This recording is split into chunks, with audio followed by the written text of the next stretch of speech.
Hey guys, it's Tim, and this is Pro Wrestling Unlimited, as we are here on the, 11th of November, 2019, to talk about everything that went down on tonight's Monday Night Raw from Manchester, England.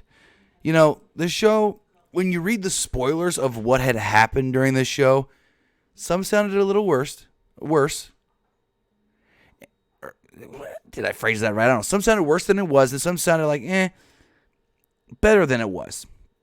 And it's like, we can always, I don't know what the word I'm saying.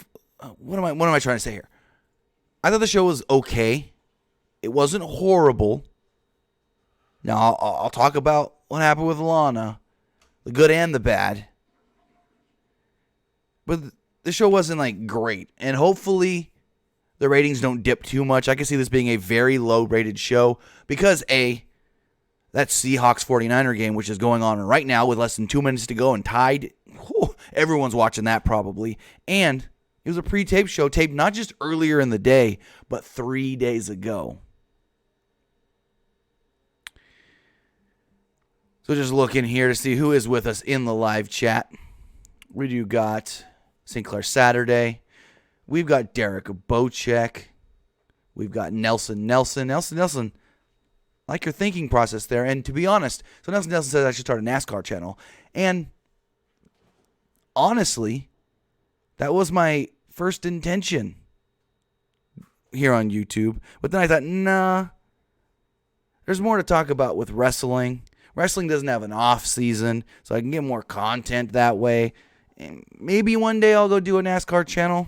I have a whole channel in mind and everything set up, graphics and all. I just never went with it. Anyways, this is a wrestling show. We also got Jason Dalton, Killjoy Army. And if you ever say, hey, how do guys like Jason Dalton and Killjoy Army have their names in green, have badges next to their name, and are able to use emojis in the live chat? That is because they are members of the PWUnlimited YouTube channel. They support us directly. And if you want to be a member of the PWUnlimited YouTube channel, all you have to do is go down there where it says subscribe and click that button next to it that says join.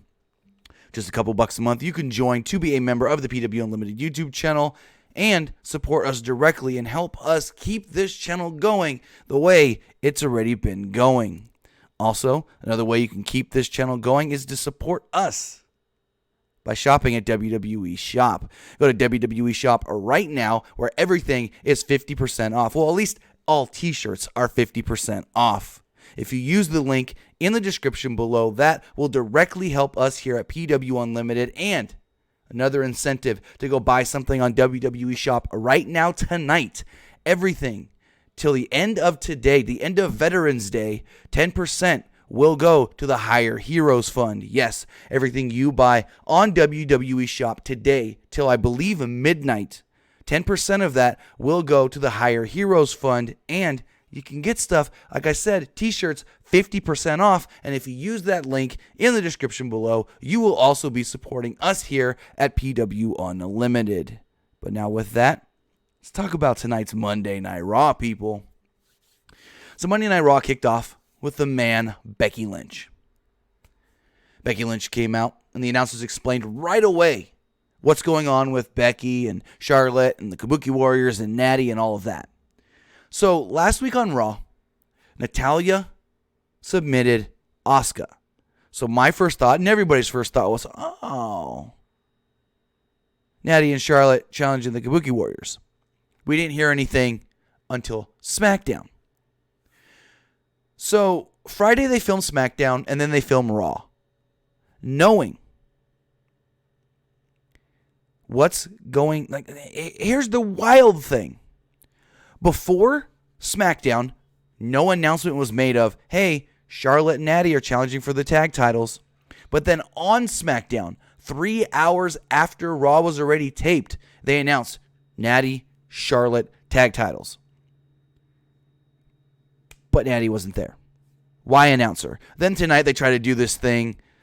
Where they go, oh, well, Natty couldn't be here because of family obligations. Then do the match next week. You did not state at all until SmackDown last Friday that a women's tag title match was taking place. So how about you don't announce that on Friday, and then today, Monday, you do like Charlotte versus Kairi Sane, and then announce at the end of that, oh, hey, by the way, next week when Natty is available, her and Charlotte will be challenging for the WWE Women's Championships. Like, this was ass backwards done. This was super stupid for Becky to be involved because it made no sense. They tried to have it make sense, but it made no goddamn sense whatsoever to put Becky in here in Natty's place when Natty is the one that won the match last week, when Natalya is the one that submitted Asuka. Now, I get where this is going. They wanted Asuka to pick up a victory over Becky Lynch, technically, because eventually coming soon, in the next month or two, maybe TLC, maybe Royal Rumble, Asuka's going to challenge for the title. Asuka's going to challenge for the Raw Women's Championship. So they need a victory for Asuka over the champion. I get that. But you could have done it in another way to where you don't just say, fuck you, Natalya. Yeah, I said it. They basically said it. So Lynch spoke about training here in the UK for 15 years, or since she was 15 years old. And now the man is standing in Manchester. She said the challenge was getting harder as the opponents lined up. But she was welcoming the challenge. She told him to bring them on. She said to bring them on. Lynch warned Asuka and saying that she wasn't going to stop fighting. She was never going to stop running her mouth and slapping heads. Lynch wanted to become a Becky Two Belts again. How about right now? So we did get, like I stated, women's tag team title match. It was Kabuki Warriors defending against both Becky Lynch and Charlotte Flair in a 17.5, almost 18-minute match. So it sounded like early they had some fake Asuka and Kairi Sane boos during their entrance. Not really sure. And everyone entered the match after a commercial break, so presumably they stood around for about 4 minutes. Well, actually, no. I take that back. This was a pre-tape show, so they didn't have to do anything like that. They could have just never mind. Pre-tape show. We didn't have to do they didn't have to do the waiting around. So Lynch slipped out of her corner, and mocked Asuka's little dance. Asuka kept slapping her ass early on in this match, and Asuka used strikes on Lynch. Then Lynch responded with her own. Asuka got the better of it and tagged in Sane, slapped her ass again before getting out of the match. She drove Lynch's face into Asuka's butt. Again, she slapped it and said, "Here's her butt." Lynch dodged the corner clothesline and hit a suplex for a 1. Then she tagged in Charlotte, who chopped Sane. Sane tried a bunch of just slap chop deals. I don't know what those are supposed to be to Charlotte, and Charlotte no-sold it. Sane bounced off the ropes, and Charlotte hit her with such a chop that she fell straight to her back. Flair then did the strut and mocked Asuka in her corner. Charlotte allowed Sane to tag out. Asuka got the better of this exchange, while a little bit until Charlotte caught her with an elbow. Shayna Baszler then appeared from the crowd as we went to break. After the break, Charlotte and Asuka were still in the ring going at it. Charlotte gave her an exploder, then booted Sane off the apron. This allowed Asuka to take control. Asuka distracted the referee, and Sane attacked Charlotte on the outside. Charlotte tried to counter Asuka going for the octopus, but then Asuka gave her a crucifix bomb for a 2. Asuka used kicks to the chest and tried to put on the Asuka lock, but transitioned it into an armbar. Charlotte powered out of it by getting to her feet and hitting a one-armed powerbomb. She channeled her inner Roman Reigns there. Sane then broke up a pinning attempt, then tagged in. Charlotte used a backbreaker, then made the tag herself. Lynch then hit Asuka with a clothesline, a running strike, and a forearm. She gave Sane an exploder, then took out both opponents with missile dropkick. Baszler then hopped up on the apron, distracting Lynch. Bayley would then appear and attack Shayna Baszler as Lynch continued to watch. Asuka then used a schoolgirl on a distracted Becky Lynch to pick up the victory and retain the women's championships. Well, the women's tag team championships.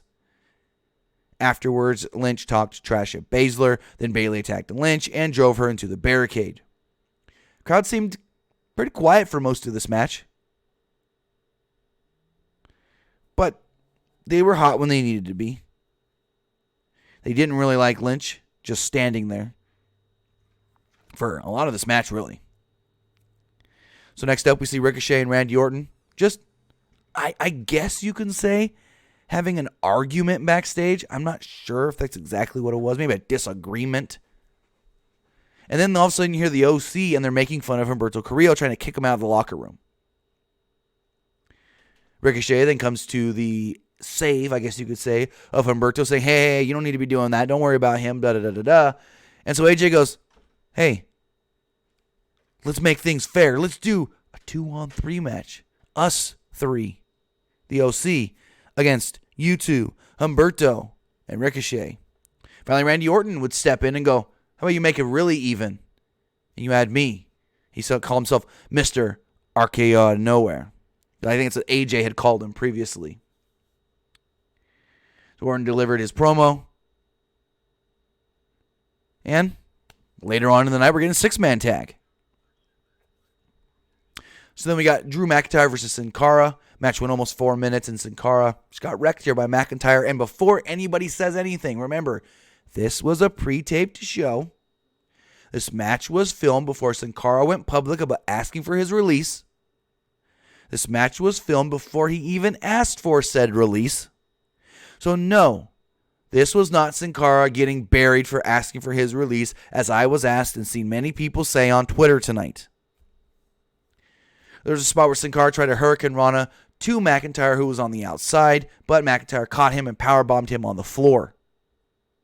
The thud sounded rough when Sin Cara slammed on the floor. Not much more to this match. McIntyre would win with a Claymore kick inside the ring for the victory.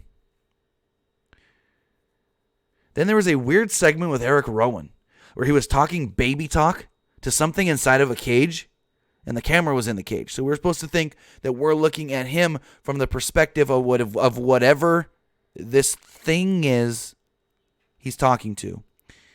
And we never learned what that thing was. They then plugged WWE backstage. And backstage is going to have a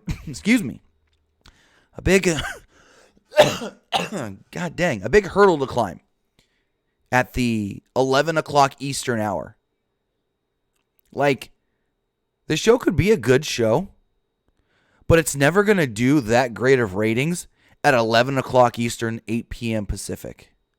I just don't think. They said this week on the show will be Mick Foley and Adam Cole as the guests. We then got a weird 24/7 championship match. It was the Singh brothers both taking on R-Truth in a 2-on-1 match.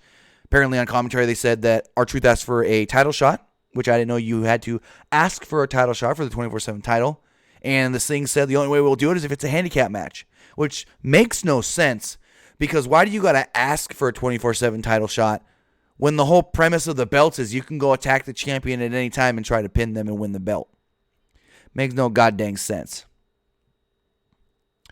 So Samir Singh is the champion, just so you remember. And this was a handicap match, 2-on-1, not tag team on one. So they didn't have to tag in and out. They just beat on Truth for a little while. Finally they briefly ran out of the ring. Samir grabbed his belt, and King goes, you didn't win. What are you doing? And then they played Ring Around the Rosie. They ran around the ring about 3 or 4 times before the Singhs ran up the ramp. R-Truth ran after them. They ran to the back, and they hid in the women's locker room. Finally, they came out. They went to another locker room, and they found Erick Rowan, who beat the crap out of them and knocked them both out with a couch. Yes, Erick Rowan knocked them out with a couch. R-Truth then walked in, saw them laid out, looked at Erick Rowan and go, ooh, you guys need some alone time. Turned the lights off, left. Didn't even care about pinning Samir to win the 24/7 championship. Erick Rowan didn't even care enough to pin Samir and become the 24/7 championship. That shows us how insignificant these titles are. You're going to attack and beat up the 24/7 champion, but then not go for the belt? I thought it would have been awesome to see Erick Rowan pin Samir, become the 24/7 champion, and then have somebody with that belt that is actually going to be hard for people to defeat, even if they attack him from behind. But no. They turn the lights off and it's just over. So then Seth Rollins would come out to cut a promo. Seth seemed to get a mixed reaction here from the crowd. Vic Joseph called the crowd finicky. And King goes, why'd you call this crowd? He goes, finicky. And King goes, I think I might like that word.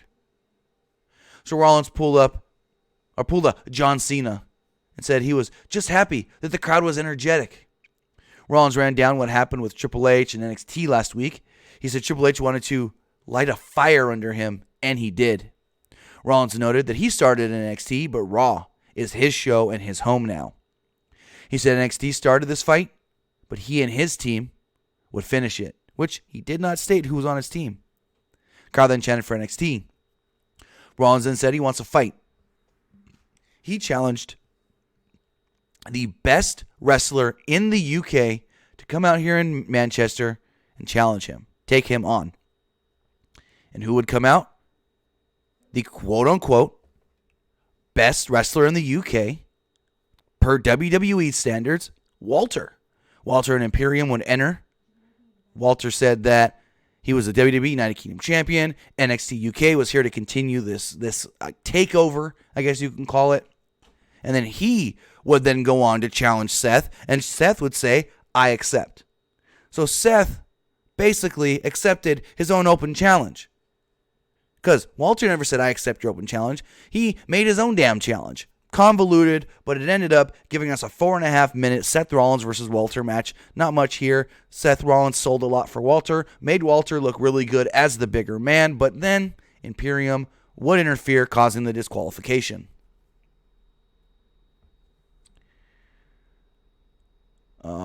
The Street Profits would then run out to try and help Seth Rollins, and then Kevin Owens would then run out to assist, getting a huge reaction from the crowd here in Manchester.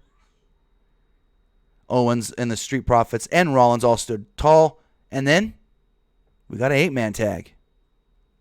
Rollins, Kevin Owens, and the Street Profits taking on all 4 members of Imperium. The crowd loudly chanted for Kevin Owens here. He was the star of this match, at least to the crowd. Walter dropped Rollins on the apron. Then Alexander Wolf gave him a German suplex. Marcel Barthel, who Lawler was very confused on who Marcel Barthel was, because Vic Joseph goes, Marcel Barthel now in the match. And Lawler goes, who? Marcel what? Or something like that. And he's like very confused. He had no clue who Marcel Barthel was. And so he worked over Rollins, Barthel. And then I'm pretty sure Owens told Barthel, I'll eat your face. This is what I heard. Fabian Eichner and Barthel double-teamed Rollins, then tagged in Walter. Rollins knocked Walter's teammates off the apron. Then Walter nailed him with a running dropkick and a powerbomb. Owens broke up a pin attempt. Then Walter fought him off. Walter went to the top, but Rollins ran up and hit him with a nice superplex. Owens made the hot tag and handed out super kicks. He then hit Wolf with a senton off the top, but Walter broke up the pin. Rollins gave Walter a suicide dive, then Ford followed it up with a flip dive. Angelo Dawkins a suplex Eichner, then Owens gave Barthel a stunner.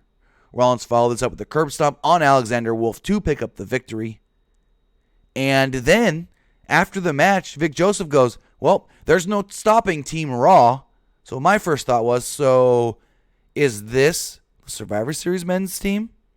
Is it Seth, Owens, Street Profits, and a 5th member? But they didn't say that. And fast forwarding later on into the show, we learned that the Street Profits, Owens is on the team, but the Street Profits are not. So it's very weird that they called them Team Raw. I guess they're Team Raw for tonight against Team NXT UK, but it was just weird with the verbiage they used, because it made us think the Street Profits are going to be on Team Raw at Survivor Series, but they're not. Like I said, fast forwarding a little bit, the team we will be getting at Survivor Series representing Raw will be Seth Rollins, Kevin Owens, Randy Orton, Ricochet, and Drew McIntyre. So again, they plugged WWE backstage, and then we got a match between Andrade and Cedric Alexander, and King had some weird verbiage here. He said that he wasn't sure when he first saw Zelina Vega what her role was, But over the last couple of weeks since he's been on commentary, he's learned that she's very valuable to Andrade, and he feels that there could be some tension between the two, as he doesn't think that Andrade has given Zelina Vega the credit she is due, the credit she's owed for helping him win so much of its matches, getting so many victories, I guess you could say. So I don't know if that was something he just said, or if they're actually teasing some tension between Andrade and Zelina Vega. So early on in this match, Vega distracted Alexander momentarily. Then Andrade hit a back elbow and a hammerlock DDT for the victory. Yeah, I said early on in this match because this match was very quick. It was maybe 3 minutes and a half, 3.5. And then see Aleister Black. He's back to his closet. He said he wants someone to fight. Cool. There was a commercial for this week's NXT. It mentioned the OC's invasion last week, and then specifically plugged Io Shirai versus Mia Yim in a ladder match this Wednesday. They did a video for Veterans Day. They also talked about how if you go to WWE Shop and buy anything today, 10% of your purchase will go to help veterans in the Hire Heroes program. And also, cheap plug, if you use a link in the description below to buy on WWE Shop, you will directly help out PWUnlimited here as well. So go over there, use the link in the description below. Not only can you get 50% off all t-shirts, but also you can help some veterans in the Hired Heroes program. So then Lana came out, and boy, was this bad. We had heard from the spoilers that this was bad, but it was worse than we thought. And I don't want to put any blame on Lana. Here's my thing. Lana did the best that she could with the lines she was given. Like, she did her best. But the stuff that she was made to say, the scripting that she was given was just horrible. So Lana comes out to a course of boos. She admits, I'm not a perfect person. I'm not perfect. Nobody's perfect. She called herself the most ravishing woman in the world, though. Lana admitted, yes, I cheated on Rusev, but he cheated on me first. She bluntly mentioned that 7 weeks ago, she had sex with Bobby Lashley for the first time. 7 weeks ago today, this was their sexiversary. And she spoke about how great the sex with Bobby Lashley really is. She then mentioned that last week, she got knocked down when Ricochet knocked Lashley into her. She said how awful it was, but she had the support from her great, handsome, beautiful boyfriend, Bobby Lashley. He recommended she see a doctor. Crowd was just booing all over this, and I liked Lana when she goes, you can boo me all you want, but it's okay. Everything's going to be fine. She played with the crowd. She played with them in a good way. And like I said, she did her best here. She says she went and saw the doctor. Doctor told her she's good. She's healthy. Everything's fine with her. But she learned while seeing that doctor that she's 9 weeks pregnant. She then broke down the math. She said, if you guys are stupid and can't count and can't do math, here's what happened. 7 weeks ago, I had sex with Bobby Lashley. But I'm 9 weeks pregnant. Because 9 weeks ago, I was still having sex with Rusev. Rusev put a little damn Machka baby inside of me, is what she literally said. She then freaked out and just started going nuts. She's like, I feel bloated. I'm getting fatter. My boobs are getting bigger. Everything's just no. And she continued to rant and rant and rant. And finally, Rusev came out. Rusev came out wearing street clothes, and the crowd literally starts chanting, Daddy's home. And Lawler even acknowledged it and laughed and was so amused. Lana called him a sex addict and mentioned all the different places that he wanted to have sex with her. In the bathroom, at the arena, I think she said, in hotels, in a tank. So one would assume that before his match with John Cena at WrestleMania 31, they had sex in that tank. Maybe that's why he lost to John Cena at WrestleMania. His mind was somewhere else. He had sex on the brain. I digress. He then asks her, you're claiming you're pregnant? She goes, what, you call me a liar? He goes, no. Just trying to make sure I understand. They start yelling at each other. He says something else. She twists his words, and finally Bobby Lashley comes out after she slaps him a bunch of times. Camera then pans over to Lashley walking down the aisle. He came back to the ring, and Lana is on Rusev's back, putting him in a chokehold. So Lashley comes down, gets in the ring, lays out Rusev, and then Lana reveals, I faked it. I'm not pregnant. All just to get Rusev to come down there so Bobby Lashley can attack him. That was it. What were they thinking? Again, kudos to Lana. She did her best. She did the best she could with the lines and the stuff that she was given. Kudos. I commend her. But whoever wrote this, what the hell, man? So Vic Joseph was very disgusted on commentary with all this. He said, your heart's got to go out to Rusev.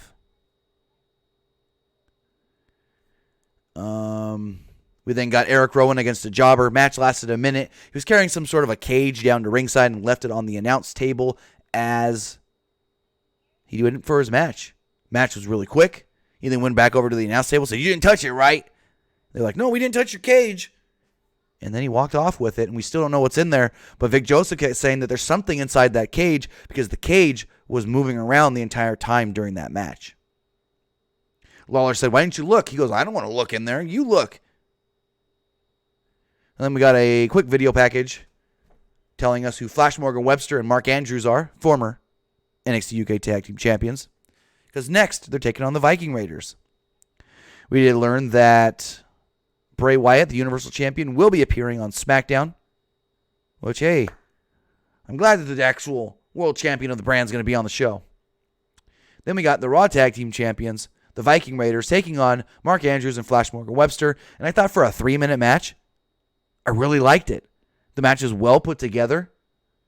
And everybody worked well together.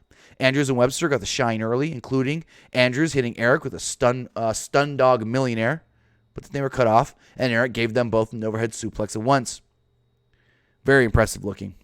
Ivar then took them out with a suicide dive. Andrews tried to fend off the Viking Raiders, but they caught him and gave him the Viking experience for the quick victory. Again, 3-minute match, but I think this match was put together very well, where, yes, the bigger guys did win. The Raw Tag Team Champions, who should have won. And they didn't make the smaller Mark Andrews and Flash Morgan Webster look like geeks or dweebs. They gave them enough offense where they still looked good. So in the back, Ricochet confronted Randy Orton. Ricochet said he wasn't stupid and knew Orton would try to maybe give him an RKO first chance he got, even tonight. Orton told him, hey, relax.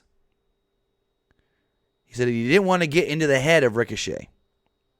Then they did a recap of everything that went down with Brock Lesnar and Rey Mysterio. Then they ran down the card for Survivor Series, where we did learn that the match that we've been expecting, the U.S. Champion, the North American Champion, and the IC Champion will all be facing off. AJ Styles, Roderick Strong, Nakamura. Triple threat, all in one match. And Vic Joseph said the same thing I did. This match probably still the show. Holy crap, is this going to be good. We also learned, as I stated later, Team Raw will consist of Seth Rollins, Randy Orton, Ricochet, Drew McIntyre, and Kevin Owens. Then, I think it was the King said, I wonder what Adam Cole is going to think of Team Raw when he's on WWE Backstage tomorrow night. So that makes me think that Cole may be the captain of Team NXT, since he's not doing a triple threat match that I can think of. I mean, the WWE Champion and the Universal Champion have not been announced for anything, except for Brock's defending his title, so you can't do that.